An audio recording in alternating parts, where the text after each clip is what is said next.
안녕하십니까.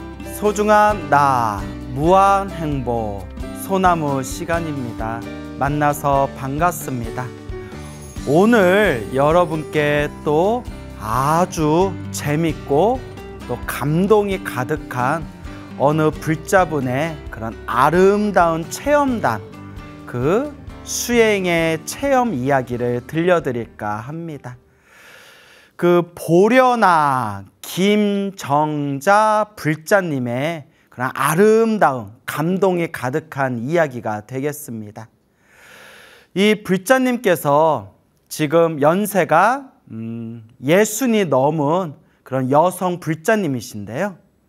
이 불자님께서는 어렸을 때부터 아주 불심이 독실했던 그런 불심이 깊은 어머니 밑에서 어머니 손을 잡고 어렸을 때부터 절에 열심히 다니던 그런 어린 시절을 가지고 있는 그런 불자분이십니다.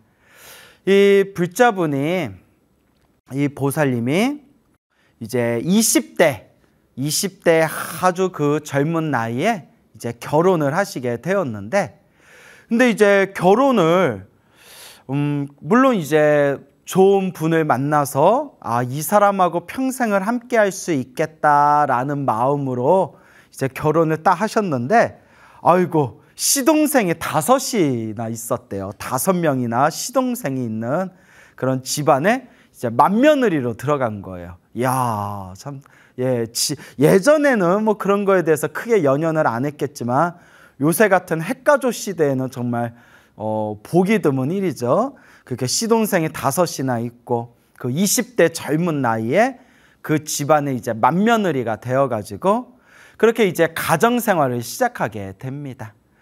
그래서 시아버지 모시고 또 시동생들 또 뒷바라지도 해주면서 오로지 남편만 바라보면서 그 집안에서 그 가정을 위해 모든 젊음의 청춘을 다 바치셨다고 합니다.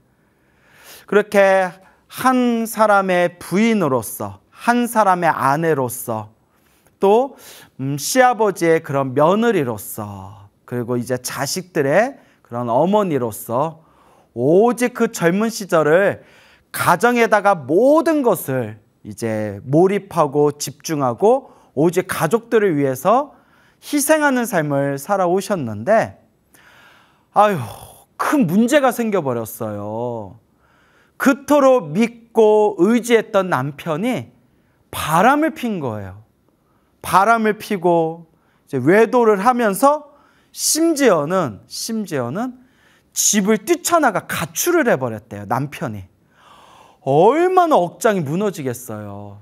여러분 상상해 보세요. 그냥 남편 하나만 바라보고 그렇게 살아왔는데 정말 20대 한창 어린 시절에 그 젊은 나이에 시동생이 5이나 있는 그 집안의 맏며느리로 들어가고 그렇게 시아버지님을 모시고 남편 하나 바라보고 오로지 가족을 위해서 그렇게 모든 것을 바치는 그런 희생의 삶을 살아왔는데, 그렇게 믿었던 남편이 바람을 피더니 심지어는 집을 뛰쳐나가서 가출을 해버린 상황까지 온 거예요. 얼마나 가슴이 찢어지게 아팠겠습니까? 그런데 설상가상이라고 하죠. 또 가뜩이나 심란해 죽겠는데 그런 상황 속에서 또 연세가 지긋하신 시아버지께서 또 치매가 깊어지신 거예요. 이제 막 걷잡을 수 없을 정도의 치매가 깊어져가지고 분명 몇 분 전에 밥을 드렸음에도 불구하고 전현이 나 밥을 안 준다. 전현이 나 밥을 안 준다. 나를 굶겨 죽이려고 저런다 하면서 온갖 입에 담을 수 없는 또 욕을 하면서 사람들한테 제가 나 밥을 주지 않고 나 굶겨 죽이려고 한다고 사람들한테 그렇게 막 얼토당토 않는 말도 안 되는 이야기를 하면서 그렇게 시아버지도 치매가 깊어버리게 된 거예요. 그러니까 이 며느리 입장에서 얼마나 이 불자님이 남편은 바람 핀다고 가출했지, 시아버지도 그냥 치매가 깊어지셔가지고 입에 담을 수도 없는 소리를 막 내뱉고 계시지, 뭐 집안 살림이고 뭐고가 다 이제 점점 무너져 가고 있는 거예요. 너무나 힘들고 괴롭고 답답하다 보니까 도대체 어찌할 수가 없는 상황인 거예요. 그때 이 불자님이 어렸을 때부터 열심히 이제 절에 다니던 불자님이셨으니까 집안의 한 곳에 이렇게 당신이 작은 법당을 모셔놨대요. 그 작은 불단을 모셔놓고 거기에 부처님과 관세음보살님을 모셔놓고 집에서도 매일 향 피우고 이렇게 차를 올리고 매일매일 그렇게 집에서 모셔놓은 불단 앞에서 간절하게 기도를 했는데 너무나 이 걷잡을 수 없을 정도로 이 힘들고 괴로운 풍파가 닥치니까 그 집의 한쪽에 모셔놓은 불단 앞에 서가지고 부처님께 막 원망의 소리를 막 쏟아냈대요. 부처님, 관세음보살님, 어떻게 저한테 이럴 수가 있습니까? 어떻게 저의 믿음을 이렇게 땅바닥에 내팽개칠 수가 있습니까? 왜 저에게 이런 고통과 시련을 주시는 겁니까? 도대체 왜 제 팔자가 왜 이렇습니까? 그렇게 부처님 앞에서, 관세음보살님 앞에서, 그 불단 앞에서 원망의 소리를 그렇게 이제 토해내면서 그렇게 찢어지는 가슴을 부여잡았다고 합니다. 정말 힘들 거예요, 여러분.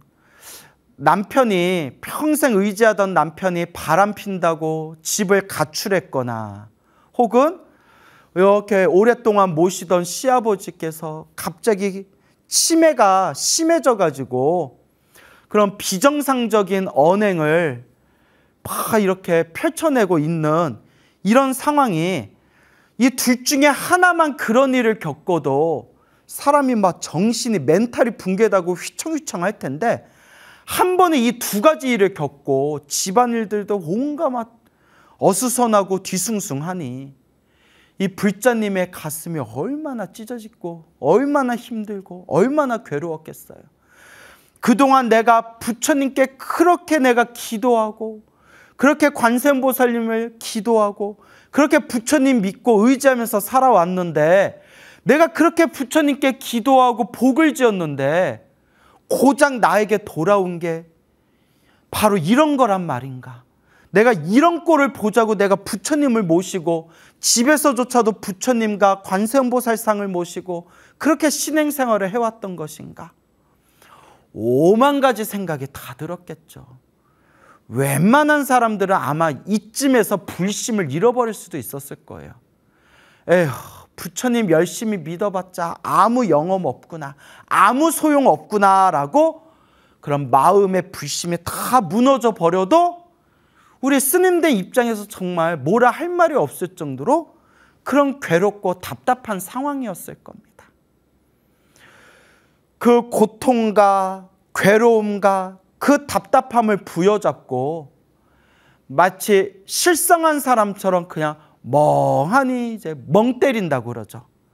정신 나간 사람처럼 멍하니 하루 종일 그렇게 정신 나가서 실성한 사람처럼 넋을 잃고 이렇게 앉아가지고 정신을 차리지를 못하니까 함께 신행생활을 했던 오랜 도반이었던 그런 불자님이 소식을 들었는지 일부러 요 보살님을, 불자님을 찾아온 거예요. 그 도반이 하는 얘기가 이러고 있으면 안 된다. 지금 이러면 너 더 큰일 난다. 어서 나를 따라와라 하고 손에 딱 붙들고 저 단양, 충청북도 단양에 어디 산속 깊은 곳에 암자에서 수행하고 계시는 어느 노스님한테 데려가더래요. 노스님한테 다 데려가니까 노스님께서 뭐하러 이렇게 먼 곳에서 이렇게 나를 찾아왔는가? 깊은 산속까지 왔으니 내가 끓여주는 된장찌개나 먹고 가시게 하면서 그 10년을 묵혀놓은, 그 스님께서 10년 전에 만들어서 묵혀놓은 그런 걸쭉한 그런 된장을 한 국자 쓱 퍼가지고 아주 맛나게 맛있게 된장찌개를 끓여주셨대요.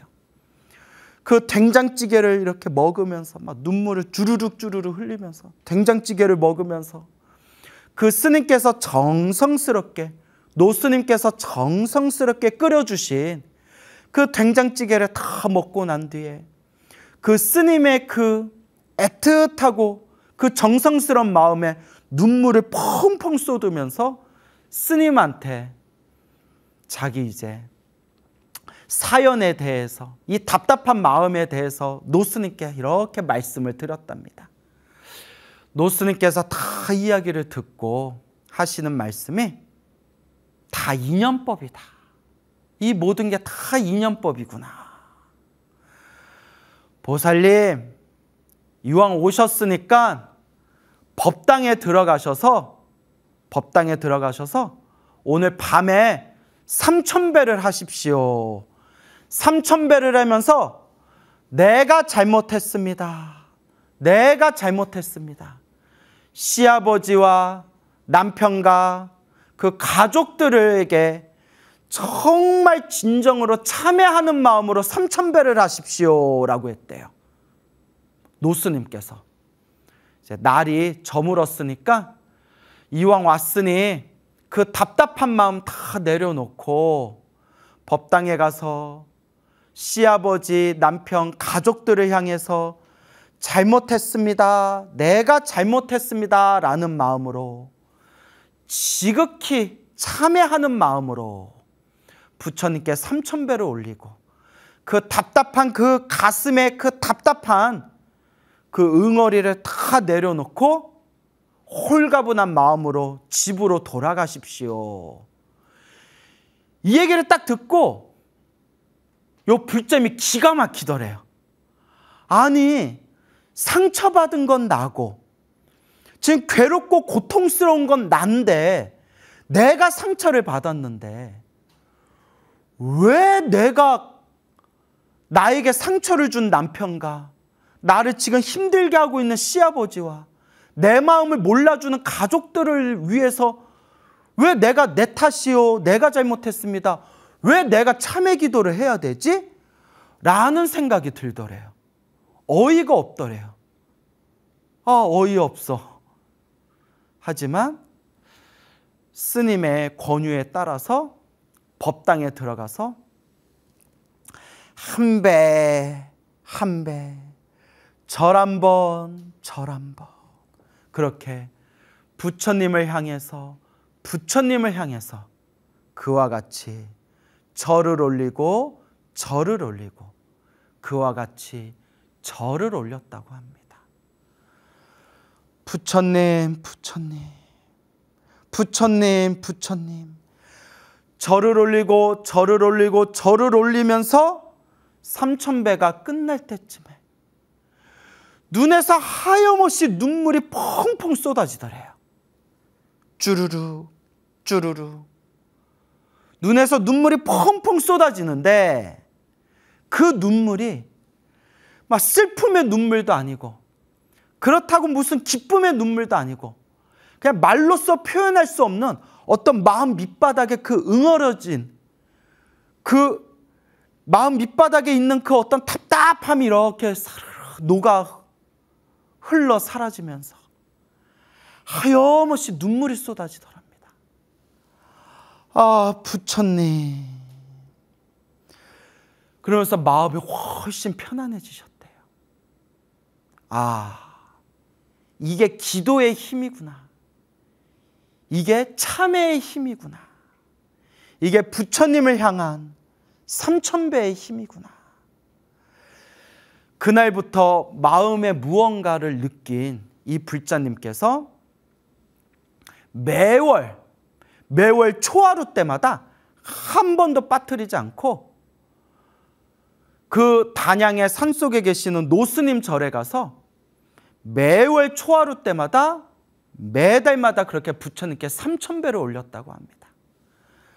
부처님, 잘못했습니다. 다 내 탓입니다. 잘못했습니다. 하면서 3000배를 올리고 절을 올리고 3000배를 하면서 3년이 지났대요. 그렇게 3년 동안 한 번도 빠지지 않고 그 법당에 가서 매월 초하루 때마다 그렇게 3,000배를 올렸을 때 호련히 어느 날 가슴에 무언가 뭉클하는 게 다 느껴지면서 순간 이런 생각이 다 떠오르더랍니다. 아,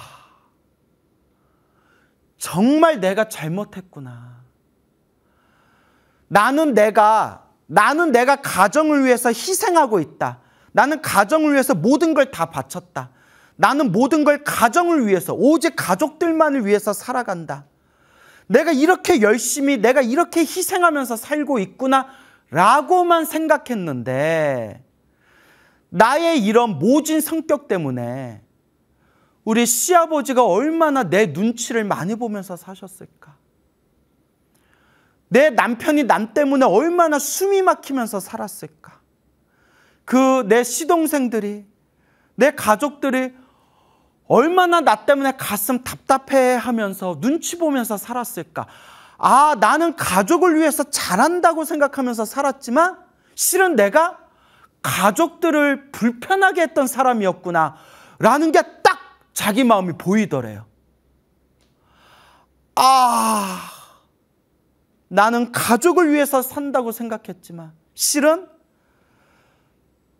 내 집착하는 모진 성격 때문에 내 주변에 있는 내 가족들은 나 때문에 힘들어하고 답답해했겠구나 라는 게 느껴지는 순간 그 마음에서 진실한 참회. 정말 잘못했습니다. 정말 잘못했습니다. 정말 나는 잘한다고 생각했는데 그게 아니었습니다. 정말 내가 잘못했습니다. 라는 가족을 향한 진정한 참회의 마음이 솟구치게 되었습니다. 진짜 참회가 된 거죠. 그때 자기의 마음이 딸칵 하고 바뀌는 걸 체험하게 됩니다. 억지로 부처님 앞에서 잘못했습니다의 마음이 아니라 억지로 그냥 가족들과 같이 어떻게든 그래도 내가 살아봐야지라는 마음이 아니라 진정으로, 진실한 마음으로 그 가족들을 포용할 수 있고 그 가족들과 함께 그 가족들을 껴안을 수 있는 그런 마음의 변화가 생기게 됩니다. 그와 같이 점점 마음의 평화를 느끼고 있었을 때,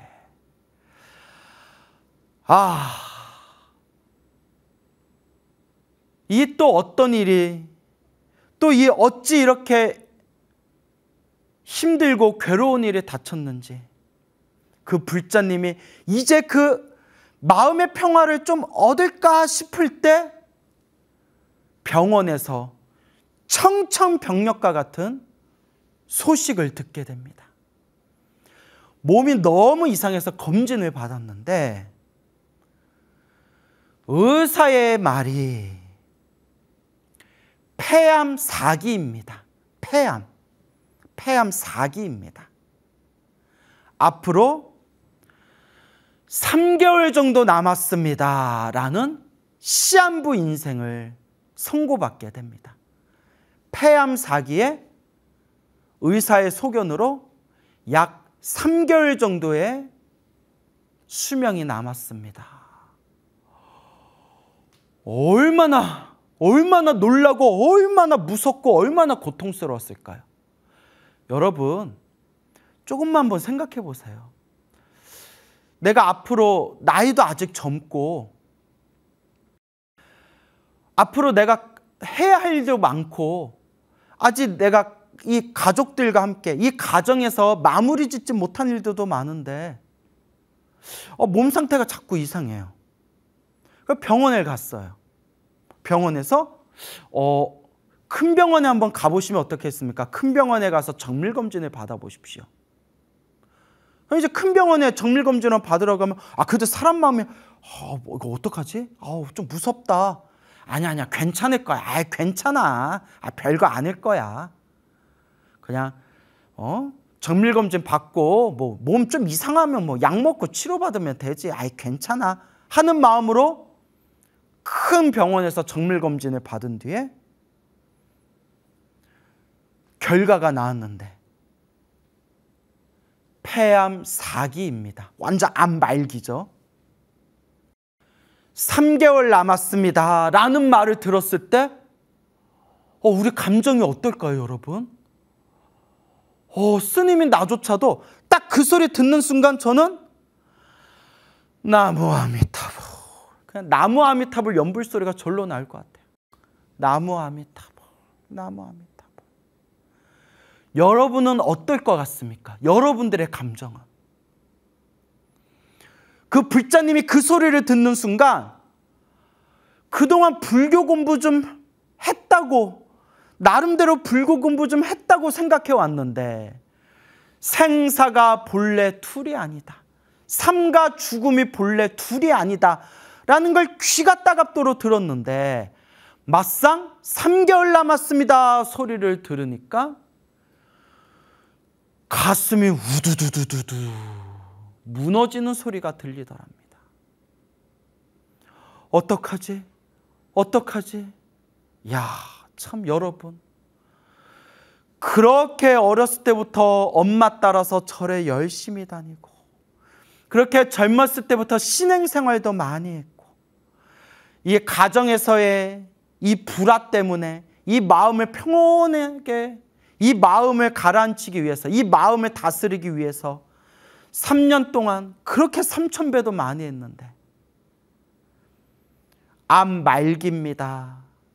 남은 시간이 3개월 정도밖에 안 됩니다. 물론 의사 선생님이 이렇게 얘기했겠죠. 하지만 그래도 남은 기간 동안 우리가 최선을 다해 봅시다. 저희도 노력하겠습니다. 그런 말씀을 하셨겠죠.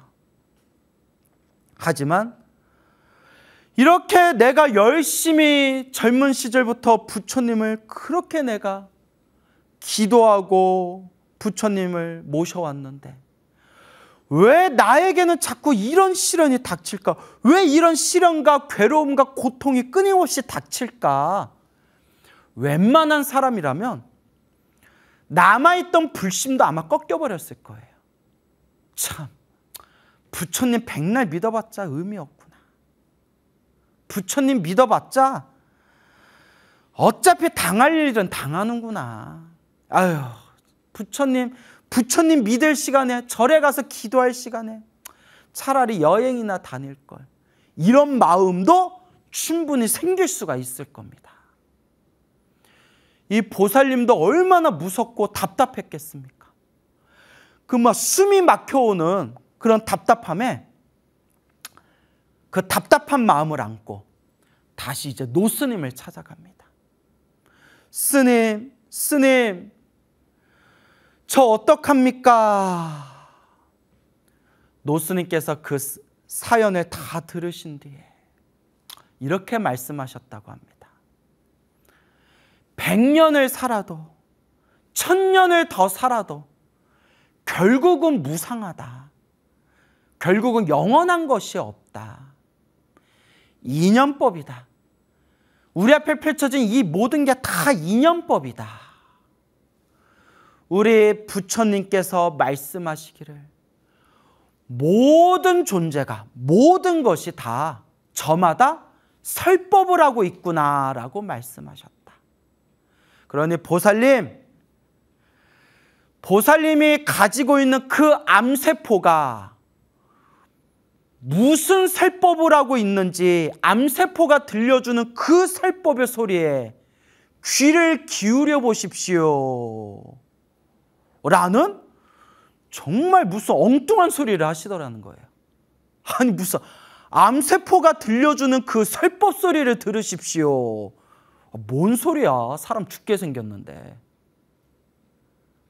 부처님이 이 세상에 있는 모든 존재가 설법 아님이 없다고 했습니다. 모든 존재가 다 저마다 설법, 법을 설하고 있다고 했습니다. 그러니까 보살님 몸에 있는 그 암세포가 들려주는 그 설법 소리에 귀를 기울이십시오. 정말 마음 공부한 사람들은 이 말을 딱 듣는 순간 무릎을 딱 칠 겁니다. 이거는 여러분 보통 법문이 아닙니다. 우리가 싫어하고 두려워하고 끔찍하게 여기는 그 암세포조차도 그 더럽고 그 고통스러운 그 괴로운 존재조차도 깨달음의 눈에서 보면 저마다 나름대로의 설법을 하고 있구나.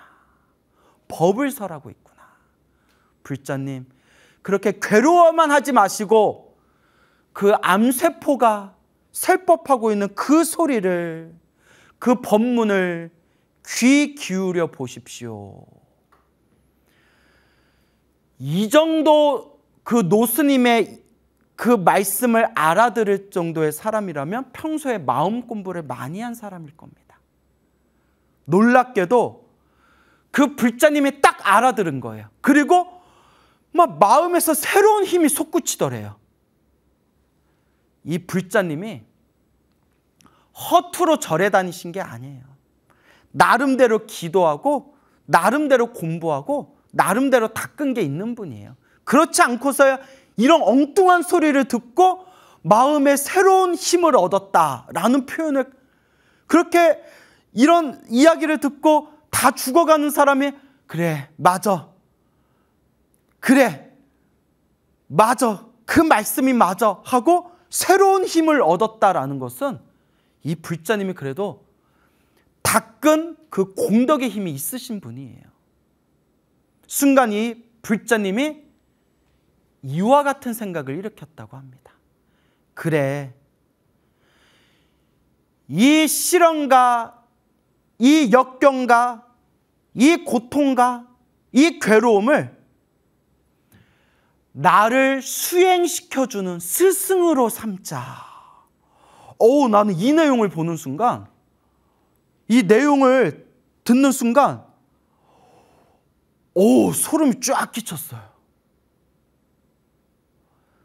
폐암, 암 말기, 사기, 시한부 3개월의 인생이 남았는데, 그래, 이 고통과 이 시련을 내가 수행하고 정진하는 내 스승으로 삼자. 지금이 내가 수행할 때다 라는 마음을 일으킬 수 있다는 것에 대해서, 이게 수행자다. 이게 바로 수행자의 마음이다. 수행이 따로 있는 게 아니구나.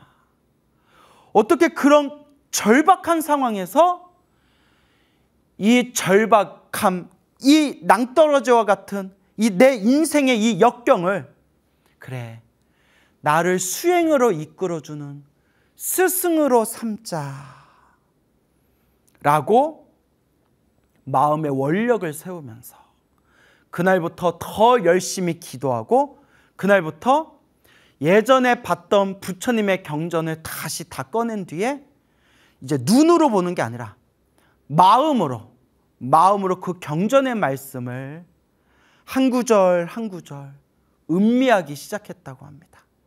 부처님의 말씀을 그동안 머리로만, 눈으로만 봤다면 이제 마음으로 부처님의 말씀을 되새기면서 부처님의 경전을 살펴보고 부처님의 경전을 읽어나가는 그 어느 날, 능가경이라는 경전에 이런 구절이 나오는 걸 봤답니다. 부처님께서는 모든 중생을 평등하게 바라보시니, 평등하게 모든 중생을 바라보시니 마치 당신의 외아들과 같이 생각하신다 라는 구절에 가슴을 땡 때리면서 막 그 자리에서 막 대성통곡을 했대요. 누구나 수행을 하고 공부를 하고 경전을 보다 보면 저마다 자기가 꽂히는 부분이 있습니다. 그걸 시절 인연이라고 해요. 그 시절 따라, 그 인연법 따라 자기가 꽂히는 부분이 있어요. 그 자리에서 막 대성통곡을 했대요. 그 보살님은 거기서 깨달음을 얻은 거예요. 그냥 자신만의 깨달음, 자신만의 마음의 깨침을 얻은 거예요. 그때 어떤 생각을 일으켰냐. 그래, 부처님은 착한 중생이든 악한 중생이든 똑같이 평등하게 보신다. 다 당신의 아들과 같이 중생들을 평등하게 보신다. 내 몸뚱아리의 암세포도 그와 같다. 이 암세포가 원래는 내 몸 안의 정상세포였는데 지금은 암덩어리가 되어가지고 지금은 이렇게 미움을 받고 있구나. 하지만 정상세포였건 암세포였건 결국은 내 자식과 같다. 암세포는 내 몸 안에 있는 이 종양덩어리, 암세포는 본래 내 자식이었는데 엇나간 길을 간 나쁜 길에 빠진 아들과 같은 존재일 뿐, 나쁜 길에 빠진 자식이라 하더라도 결국 자식은 내 자식이다. 나쁜 길에, 악한 길에 빠진 자식이라 하더라도, 못난 자식이라 하더라도 결국은 내 자식이듯이, 정상세포였다가 암세포가 되었다 하더라도 이 암세포도 결국은 못난 나쁜 길에 빠진 내 자식과 같다. 그러니 요 못난 자식을 못났다, 나쁜 놈이다 해가지고 어찌 부모된 마음에 그 자식을 내칠 수가 있겠느냐. 오히려 그 못난 자식일수록 부모가 사랑으로 감싸줘야 되듯이 이 못난 나쁜 길에 빠져든 이 암세포도 내가 사랑으로 자비심으로 감싸주리라 라는 정말 놀라운 생각을 일으키게 됩니다. 세상에 내 몸을 죽음으로 이끄는 그 암세포를 마치 나쁜 길에 빠져든 못난 자식이다 생각하고 그 암세포를 사랑으로 감싸 안겠다 라고, 그런 마음을 어떻게 쉽게 일으킬 수가 있을까요? 그 부처님의 경전을 보면서 나름대로 마음에 큰 변화를 일으키게 된 겁니다. 그날부터 기도를 하면서 항상 마음에 되새기면서 내 몸 안에 있는 이 암세포는 적이 아니다. 내가 떼어내야 될 적이 아니다. 나와 함께 수행하는 나의 도반이다 라고 생각하면서 늘 기도하면서 자기 스스로에게 이렇게 되뇌었다고 합니다. 미안하다. 나는 지금 너무 힘들지만 스스로의 몸뚱아리에 대해서 너희도 많이 힘들지. 미안하다. 내가 평소에 이 건강관리를 제대로 못해서 너희들까지 힘들게 하는구나. 미안하다. 우리 함께 같이 가자. 내 영혼이 소중한 만큼 너희들의 영혼도 참 소중하단다 라는 마음으로, 말이 아니라 진심으로 내 몸 안에 있는 그 암세포를 내 못난 자식이고 내 수행하는 도반이고 나와 함께 같이 가야 할 존재다라는 마음으로 기도했다고 합니다. 그렇게 기도하고 그와 같은 마음으로 기도했을 때 여러분, 기적이 일어납니다. 이게 바로 기적이겠죠. 병원에서 3개월이 남았다고 했는데 4년 동안 항암 치료를 받고 머리에 있는 머리카락이 다 우수수수수 떨어지는 그런 상황에서도 항암 치료를 받으면서 너무 힘들고 괴로워서 호흡곤란이 일어날 정도로 그런 투병의 과정 속에서도 4년을 밝은 표정으로 4년을 지냈다고 합니다. 4년을. 3개월이 남았다고 했는데 4년을 그와 같이 밝은 표정으로 치료를 받으면서 어떻게 되었을까요? 물론 지금 같은 마음, 지금 같은 정말 그런 아름다운 수행자의 마음으로 4년을 가족들과 좋은 추억을 만들고 세상을 떠나셨습니다 해도 이 이야기는 이미 이것 자체로 아름다운 결말이라고 저는 생각을 합니다. 하지만 더 큰 기적이 남았습니다. 그렇게 3개월 시한부 인생을 선고받았는데 4년 동안 밝은 표정으로 치료를 받았고 4년 후에 의사 선생님이 이렇게 말씀하셨다고 합니다. 의사 선생님이 하신 말씀이, 내가 20년이 넘게 의사 생활을 하면서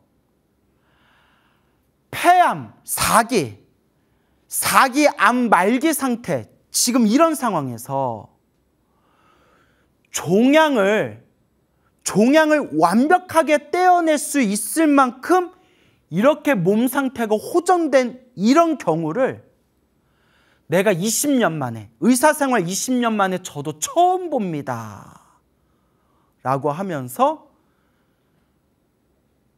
암 종양을 떼어내는 수술을 받게 되었고, 수술이 아주 성공적으로 수술을 마치고 지금은 건강을 완전히 회복하셨다고 합니다. 와,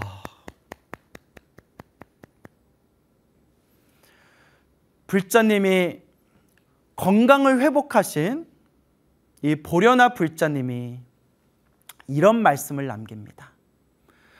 당신의 삶을 살펴봤더니 그토록 괴롭고 고통스러운 그 시련과 역경과 고난이 사실은 나를 수행시켜주는, 내 마음 공부를 시켜준 가장 소중한 스승님이셨구나. 내가 이와 같이 부처님의 크나큰 은혜를 받았으니 이제 내가 그 은혜를 갚으리라. 그러면서 평생 남은 생애 동안 부처님 도량에서 부처님 시봉하면서 힘닿는 데까지 널리 이웃들에게 봉사하고 친절을 베풀면서 그렇게 살아가리라 라고 굳게 다짐하고 부처님께 맹세하였다고 합니다. 이 이야기를 통해서 저도 이 이야기를 보면서 저절로 입에서 하는 소리가 나올 정도로 엄청난 감동과 그런 아름다움을 느끼게 되었습니다. 과연 내가 지금 이 순간 내가 병원에 갔는데 의사 선생님이 스님 3개월 남았습니다 라는 소리를 들었을 때 내 마음은 어떠할까?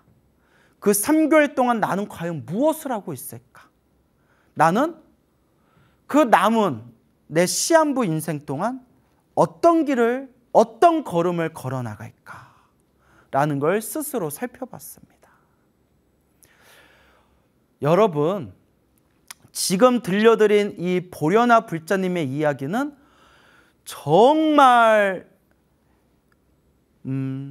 세계에 내놔도 정말 기적이라고 말할 수 있을 정도로 아주 아름다운 해피엔딩입니다. 하지만 여러분, 그런 시한부 인생을 선고받으신 분이 다 이렇게 부처님 가르침을 만나서 기도했다고 해서 다 또 병이 낫는 건 아닙니다. 사실 기도를 열심히 해도 일찍 돌아가시는 분은 일찍 돌아가시고, 기도를 열심히 해서 크나큰 가피를 받은 분도 있지만 또 당신이 원하는 만큼 당신이 소원을 성취하지 못하고 가시는 분도 있는 것은 사실입니다. 근데 저는 이 속에서 더 중요한 부분에 대해서 저는 말씀드리고 싶습니다. 그것은 바로 물론 기적 같은 가피를 받은 것도 너무나 아름답지만 그건 중요한 게 아니다. 더 저를 놀랍게 만들고 더 저를 감동으로 저를 몰아넣은 그 불자님의 이야기의 핵심이 뭐냐? 누구라도 억장이 무너지는 이런 상황 속에서도 오직 부처님의 가르침을 믿으면서 그것을 수행으로 삼을 수 있는 그 마음가짐, 그 마음의 힘, 그 내 고통과 역경과 고난을 그 속에 닥쳤을 때 스스로 그 마음을 다스릴 수 있었던 그분의 그 불심, 그 신심, 저는 그것이 너무나도 놀랍고 정말 아름답다고 느꼈습니다. 나는 그럴 수 있을까? 우리는 그럴 수 있을까? 과연 내 삶에 있어서 힘들고 괴로운 고통과 역경 속에서 지금 내가 건강하고 일이 잘 풀릴 때는 불심이 충만하지만 내가 정말 힘들고 괴롭고 답답한 시련과 역경 속에서는 과연 나는, 우리는 어떤 마음가짐으로 그 시련과 역경을 대할 것인가? 라는 것을 진지하게 생각해 볼 수 있는 시간이었습니다. 여러분, 오직 부처님께 의지할 뿐입니다. 오직 부처님의 법, 부처님의 가르침에 의지할 뿐입니다. 부처님과 부처님의 가르침에 의지하면서 스스로 내 마음을 닦을 뿐입니다. 오직 수행할 뿐입니다. 결론은 해답은 오직 수행입니다. 오직 수행입니다. 여러분들의 삶에 수행의 공덕이 가득 차오르기를 늘 불보살님의 가피가 함께 하시기를 축원드립니다. 여러분, 행복해지고 싶습니까? 행복한 삶을 창조하고 싶습니까? 복을 지으십시오. 선업을 지으십시오. 공덕을 쌓으십시오. 복과 선업과 공덕의 힘이 여러분들을 진정한 행복의 길로 이끌어 줄 것입니다. 여러분, 성불하십시오.